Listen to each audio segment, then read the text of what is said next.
ನಿಷೇಧಿತ ಮಾದಕ ವಸ್ತುವಾದ MDMA crystal ಹಾಗೂ ಕೊಕೇನ್ ಅನ್ನು ಮಾರಾಟ ಮಾಡುತ್ತಿದ್ದ ವಿದೇಶಿ ಮಹಿಳೆ ಹಾಗೂ ಓರ್ವನನ್ನ ಎಲೆಕ್ಟ್ರಾನಿಕ್ ಸಿಟಿ ಪೊಲೀಸ್ ಠಾಣೆಯ ಪೊಲೀಸರು ಬಂಧಿಸುವಲ್ಲಿ ಯಶಸ್ವಿಯಾಗಿದ್ದಾರೆ.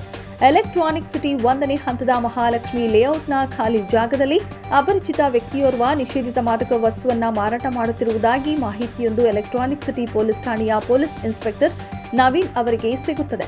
ಕೂಡಲೇ ಕಾರ್ಯಪ್ರವೃತ್ತರಾಗಿ ಎನ್ಡಿಪಿಎಸ್ ಕಾಯ್ದೆ ಅಡಿಯಲ್ಲಿ ಪ್ರಕರಣವನ್ನು ದಾಖಲಿಸಿಕೊಂಡು ತನಿಖಾ ತಂಡದೊಂದಿಗೆ ಮಾರಾಟ ಮಾಡುತ್ತಿದ್ದ ಸ್ಥಳಕ್ಕೆ ಧಾವಿಸಿ ಡ್ರಗ್ ಪೆಡ್ಲರ್ ಅನ್ನು ವಶಕ್ಕೆ ಪಡೆದುಕೊಂಡು ವಿಚಾರಣೆಗೆ ಒಳಪಡಿಸುತ್ತಾರೆ.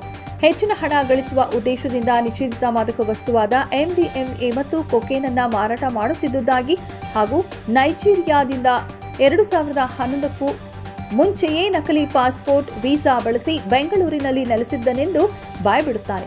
ಆರೋಪಿಗಳಾದ ನೈಜೀರಿಯಾ ಓಕೆ ಚಿನ್ಯಾಡು, ಸ್ಯಾಮ್ಯುಯಲ್ ಕ್ಯೂಕಿರಿಜಾ ಟೋಪೆಸ್ಟಾರನ್ನ ಹಾಗೂ ಅವರ ಬಳಿ ಇದ್ದ ನಿಷೇಧಿತ ಮಾದಕ ವಸ್ತು 2,15,00,000 ರೂಪಾಯಿ ಮೌಲ್ಯದ 490 ಗ್ರಾಂ ಎಂಡಿಎಂಎ ಕ್ರಿಸ್ಟಲ್ ಮತ್ತು 43 ಗ್ರಾಂ ಕೊಕೇನ್ ಅನ್ನು ಎಲೆಕ್ಟ್ರಾನಿಕ್ ಸಿಟಿ ಪೊಲೀಸ್ ಠಾಣೆಯ ಪೊಲೀಸರು ವಶಕ್ಕೆ ಪಡೆದುಕೊಂಡಿದ್ದಾರೆ.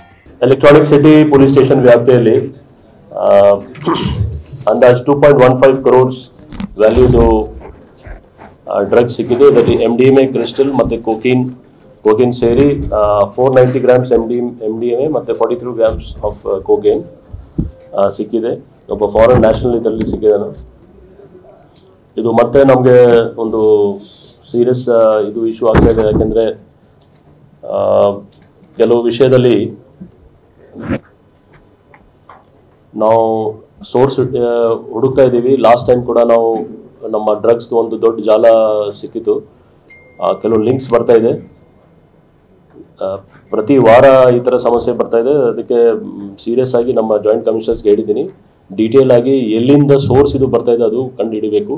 ಮತ್ತು ಇದು ಒಂದು ಬ್ಯಾಂಗ್ಳೂರು ಸಿಟಿಯಲ್ಲಿ ಯಾವುದು ಈ ಥರ ಮುಂದೆ ಆಗಬಾರ್ದು ಅಂತ ನೋಡ್ಕೊಳ್ಳಿಕ್ಕೆ ಹೇಳಿದ್ದೀನಿ. ಈ ಕಾರ್ಯಾಚರಣೆಯನ್ನು ಎಲೆಕ್ಟ್ರಾನಿಕ್ ಸಿಟಿ ವಿಭಾಗದ ಡಿಸಿಪಿ ಎಂ ನಾರಾಯಣ ಅವರ ನಿರ್ದೇಶನದಂತೆ ಎಲೆಕ್ಟ್ರಾನಿಕ್ ಸಿಟಿ ಉಪವಿಭಾಗದ ಎಸಿಪಿ ಸತೀಶ್ ಅವರ ಮಾರ್ಗದರ್ಶನದಲ್ಲಿ ಎಲೆಕ್ಟ್ರಾನಿಕ್ ಸಿಟಿ ಪೊಲೀಸ್ ಠಾಣೆಯ ಪೊಲೀಸ್ ಇನ್ಸ್ಪೆಕ್ಟರ್ ನವೀನ್ ಅವರ ನೇತೃತ್ವದಲ್ಲಿ ಅಧಿಕಾರಿ ಮತ್ತು ಸಿಬ್ಬಂದಿಗಳ ತಂಡ ವಿದೇಶಿ ಡ್ರಗ್ ಪೇಡ್ಲರ್ಗಳನ್ನು ಬಂಧಿಸುವಲ್ಲಿ ಯಶಸ್ವಿಯಾಗಿದ್ದಾರೆ.